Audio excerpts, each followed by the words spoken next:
Hello and welcome back to another video. Now in this video I'm going to be talking about my team selection for game week 24. Now I've come up with 3 different ideas of what I'm thinking about doing as I'm looking ahead for the obvious blank in game week 25, and also you got the doubles in 25, and then there's future doubles and I think it's 28 or something like that. So I've got my eyes on all of them. Unfortunately though, I do only have one free transfer at the minute, so I've not really got a lot to play with in terms of trying to avoid a hit. And obviously with the blanks and double game weeks, it's very hard at the minute to avoid a hit. Well, at least that's what I'm finding anyway. But anyway, first of all, let's get into how I got on in game week 23 before we look at my team selection. Right then, so as you can see on screen, game week 23, I managed to score 80 points, which is pretty decent to be fair. It's given me a nice green arrow, not a massive one, just a small one, but nevertheless, it's a green arrow. Much better than the week before, which, funnily enough, I actually scored more points, and I still hit a massive red arrow when I got more points, so that just shows you how many people actually had triple captain Rashford. But anyway, in goal, as you can see, Danny Ward on my bench outperformed Kepa, which was a bit of a shock. I'm not too fussed, it's only 1 point in it, and to be fair, I had no plans to put in Danny Ward in goal, especially as last time they conceded, what was it, like 6 goals past Spurs last time? So I had no plans there. Bit disappointed, obviously, Kepa didn't get the clean sheet, but it was always going to be a tough game, London derby. The main thing is, people who had Edison for the double game week, he didn't exactly get any he got more points, but he didn't exactly get like 10 points, which is fine. He got 4 points, which I'm happy with. It might have been less than that. It might have been, yeah, no, it was 4 points. But yeah, not too fussed about that. In defence, my West Ham defender started again, which I'm pretty happy about. Obviously, he's on the bench and didn't affect me, but I'm thinking more towards game week 25. Hopefully, he'll be able to start that game, so then at least I don't have to make another substitution or another transfer, I'd feel like. So the fact that he's been getting the games the last 2 weeks now makes me feel a bit more comfortable about having him. Thomas, obviously, he's not in the team anymore. We've got a new sign, so I'm not seeing anything from him now, which is a shame. Kieran Trippier, just 2 points. I mean, we're all shocked, really, that not only did Newcastle concede to Bournemouth, but they didn't beat them, so that was a bit of a surprise result. Obviously, I've only got the one Newcastle defender, so I didn't have it too bad, whereas other people, they might have 2, maybe 3 Newcastle defenders. Obviously, that includes Pope in goal. Nathan Ake, he got 3 points for a double game week, which is pretty rubbish, let's be honest. But the problem is, there's no point having any Man City defenders anymore because Pep just thinks he's funny by subbing them or changing them around all the time. It's really annoying.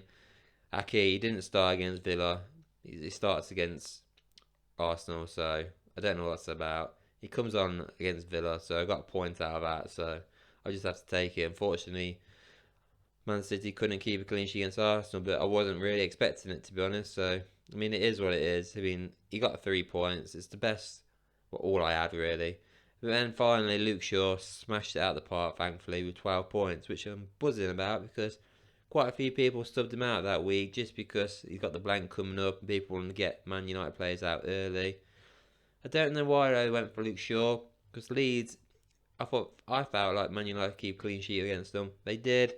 Not only that though, he managed to get an assist and 3 bonus points, which is buzzing because you'd think the strikers, or the goal scorers anyway, would have got that 3 bonus points. The fact he sure got on, brilliant. So really happy with that. In the midfield, mixed emotions.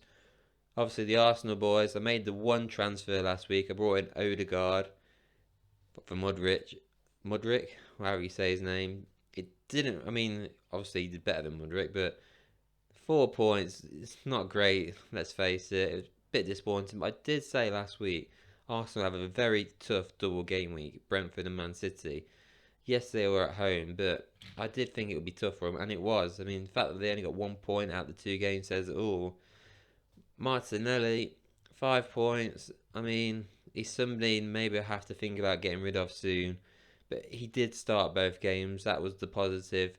Obviously, he came off before Arsenal conceded, so he got an extra point for the clean sheet, which I'll just have to take.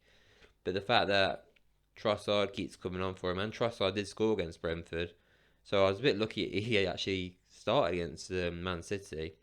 But yeah, there is this problem with Trossard. Will Martinelli be playing? If Saka was coming off occasion, he'll be alright, but he's not. So maybe it's best to have Saka instead of Martinelli. The Man United boys, Fernandez again, another blank. This time it's 3 points though, so he got the extra point of the clean sheet. But obviously, last time he played Leeds, he only got the 2 points. I mean, he's creating chances. To be fair to him, it's just like he's just not getting that goal or assist. And for a guy that's just under 10 million, you want those returns. So yeah, a little bit disappointing in him.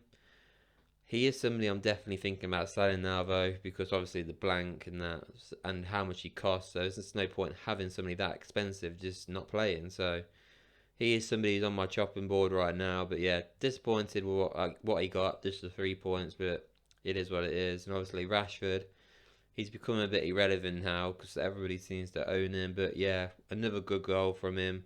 Brilliant performance, 8 points, happy with that. It's just a shame so many people own him now. And then finally, my last midfielder, Kevin De Bruyne, absolutely smashed it with 15 points. Obviously, in the Villa game, he was disappointing. He was only getting me 2 points. But thankfully, he scored a great goal against Arsenal. And that's all I needed, really. He managed to hold on for the 3 bonus points. So, happy days. I got a goal, 2 points for appearance. Then he got the 3 bonus, upped it up to 15. Really happy with that, especially when it was a week where Salah did score. So obviously, people who have Salah usually have De Bruyne, vice versa. So not many people have them both. So you got one or the other. So very happy with that. Up front, Haaland. I mean, 20 points is all right. I'll take that. He managed to get a goal, but obviously, again, it's a little irrelevant because everybody owns him, so you can't really get excited about it, which is a shame. But it is what it is. Good goal from him, but yeah. And then Nketiah, I was going to call him Saka then. Nketiah, 6 points. I mean, I'm not going to lie. I'm really disappointed in him. Really am. I've never really liked him, to be honest. But he's had a good season this season. And I just felt like I had to bring him in. Double game weeks are coming up. He has been scoring goals. Now I've brought him in. He's not doing it. He had so many great chances against City the other night. He couldn't put any of them away. He managed to get the penalty, so we got an assist to have him, but it's infuriating because obviously I've got Tony sitting there on the bench with 9 points, and Ketty has taken 2 games to get to 6 points. It's really frustrating. I said it when I made the substitution, bringing Tony onto the bench, but he's gonna score. He's gonna score. It's obvious, and he did. And again, I regret that, but it is what it is. They were top of the league. I didn't feel confident, but it's the double game week. If I'm being honest, if Arsenal play Man City, just that was the only fixture, I would have started Tony instead of Nketiah. And I probably wouldn't have made the Odegaard switch either, but hey, it is what it is. I'll take the green arrow at the end of the day. Right then, so let's get into the team selections then for game week 24. Now, I've only got one free transfer and I'm finding it really difficult to avoid a hit. And I'm also finding it difficult just to roll that transfer because even if I roll that transfer, I still think I'm going to have to take a hit. So maybe it might be better just to do it early. I don't know. We'll have to see. But in this one here, what I've done is I took out Fernandez, who does actually have Leicester at home, which is a decent fixture. But Leicester in a little bit of form, and Fernandez didn't perform in the last 2 games against both games were against Leeds. So he didn't perform well against them. So it's a little frustrating. He does cost a lot of money and he is going to blank in 25. So I took him out. I put Kuleveski in here. Now, I'm and erring about that one still because he has a tough fixture this week and he's got a tough one in 25. But 26 onwards, Spurs do look like they got a decent run of fixtures. But for now, he's in there. Now, with that extra money I got out of that deal, what I did was I took out Martinelli, which I didn't think I was going to do if you think back to the start of the season. And what I've done is I replaced him with Saka. Now, I've done that just because I'm getting sick of Martinelli coming off early. He's not performing in about 4 or 5 games now. I think quite a lot more people are going to do it as well. So his price is just going to keep dropping. I'm probably going to lose all that value as well that I've had on him. Whereas Saka, on the other hand, he starts every game. He 90 minutes most games, and he's on penalties. And the worst thing is, I can see now, game week 25, I think they've got another double Arsenal. And I can see Trossard, who did score in the first game against Brentford in that last double, where he could easily start soon, because he's been there a few weeks now. Maybe Arteta might think about switching it up, especially because Arsenal are on a bit of a downward spiral at the minute. We're not in great form, so he might make some changes to his squad. So that's my first draft. Obviously, I've kept the goalkeepers. I don't have any plans to make any goalkeeping changes.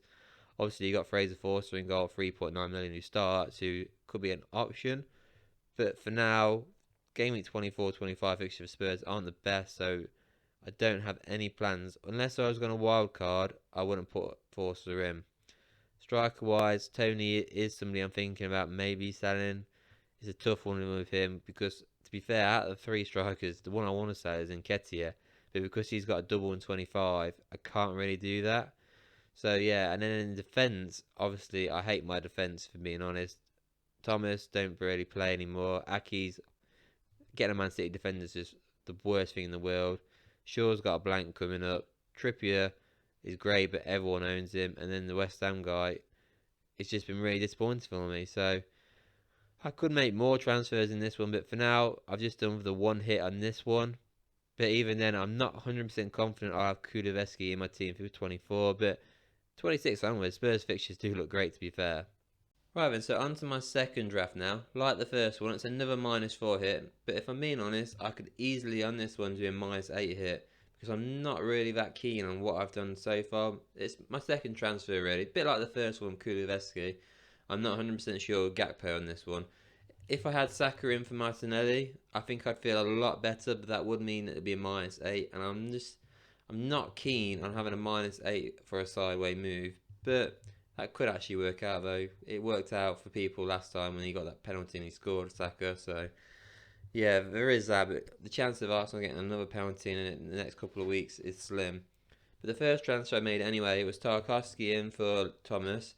Obviously, Thomas isn't playing anymore. He's been dropped. They've brought a new sign and he's not playing. So it's a bit disappointing. But when you look at Tarkowski, he's got Leeds in game week 24. That's a good fixture. So that's a starting centre back that's going to play definitely 90 minutes against a team where he could keep a clean sheet. And then they've got the double in game week 25, which is an added bonus. And I do need a defender that starts. My West Ham defender is 50-50. Trippier's going to blank. Shaw's going to blank. And God knows if Aki's going to play. You never know what Pet's thinking. So that was my first thinking. So I like that transfer. The second one, it is a big gamble. If I'm honest, I did try to get Salah in, but I'm finding it difficult. If I get Salah in instead of Gakpo, then I'd have to really drop maybe an Odegaard or a Rashford. I don't think I can afford somebody if I take out Tony, could I? Maybe I could. It would probably be like for a Greenwood at 4.1, but it would be tight. So I decided to go for a Gakpo. I mean, yes, he's just scored, and that could be a reason why, but I do want a Liverpool player because they are obviously going to double in game week 25, and it is a nice double, and I would like some players for game week 25. So get one in now, maybe try and get another one in game week 25. That would be helpful. So that's what my idea is, and bring Gakpo in. And obviously take Fernandes out, which I mentioned why I would take him out. And even then, that still leaves me 2.1 million in the bank. So I could do a lot with this. But yeah, it's a tough one. The Gakpo one, I'm not 100% sure on, but I do like the Tarkowski move. Right then, so on to my final draft now. And this one is a -8. So this is the biggest hit so far. Biggest hit I would take all season, if I'm being honest. And I have managed to finally found a way squeeze in Mo Salah along with De Bruyne and Haaland. Now, it wasn't easy. Am I a massive fan of this one? To be honest, I'm not too fussed about it. And if I'm being honest, I could easily swap Joe Gomez in and put in Tarkowski, who's a little bit cheaper as well. So that could work out. Or I could do a -12, take out Thomas and get Tarkowski. And that would work out probably even better, but it's just a -12. Do I want to take a -12? Not really. Now, I could have done a straight swap KDB for Salah, but the reason why I want both of them in, really, is just for the fact Bournemouth is who Man City have got for game week 25, and that's a nice fixture, and I think Man City could do a lot of damage to Bournemouth there. And obviously, Liverpool, they've got that double game week. The obvious problem is neither of them have been killing it, really, have they, in the last few weeks? Obviously, they've both just come off scoring, which doesn't help either. Does it help? Doesn't it? I don't know. It's a tough one.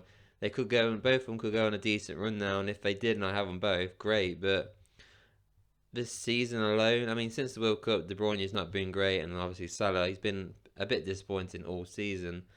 But I feel like I want to have them both in at the minute because, like I said, those 25 game week 25 fixtures, they do look decent for both of them. And even then afterwards, Liverpool's fixtures aren't too bad. Yes, they got Man United, Man City, and Arsenal coming up, but 20 game week 29 is when I probably look at maybe taking some Liverpool players out. Because obviously on here I did go for Joe Gomez. Not 100% confident on that one, if I'm being honest, just because Liverpool are so bad at the back. I did fancy having Trent, but getting Salah in, I'd have to literally take out De Bruyne in order to get some money up to get Trent. So that didn't happen. Obviously, I went for Greenwood because he's the cheapest striker in the game. He does come on occasionally for the odd few minutes, so but obviously he's somebody who would just sit on my bench. And when you look at that, who would be on my bench? Obviously, you'd have Greenwood. Then you're looking at, well, if I keep Thomas, it'll be Thomas. And then my third one would be the West Ham guy at the back. He'll be my third sub. So, well, for this week. But obviously, game week 25, I'd have Trippier on the bench with Rashford. And that's it, I think. Just two people aren't playing. That's pretty decent. So that's 12 players that I could have potentially, well, more than 12 obviously. But I definitely have 11 players on the pitch for game week 25, which is what I wanted. But like I said, it's a lot of damage, so minus say, would it work out? I don't know. But obviously, Liverpool have a double. This is the biggest problem. Do I gamble, have them both, or do I just go with Salah?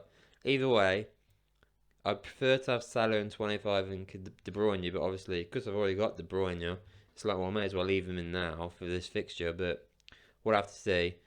And there you have it. So those are some of the ideas that I've got for game week 24. Obviously, there's still a lot of time to change my mind on some players because, if I'm being honest, out of the three drafts, maybe the second one is my favourite. The first one, the Kulusevski one, I'm just not sure about.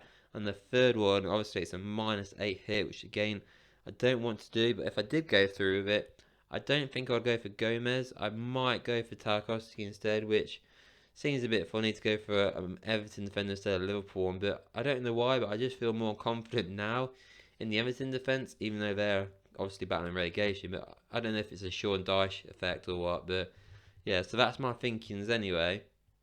Please don't forget to like this video, subscribe, and I'll see everybody on the next one.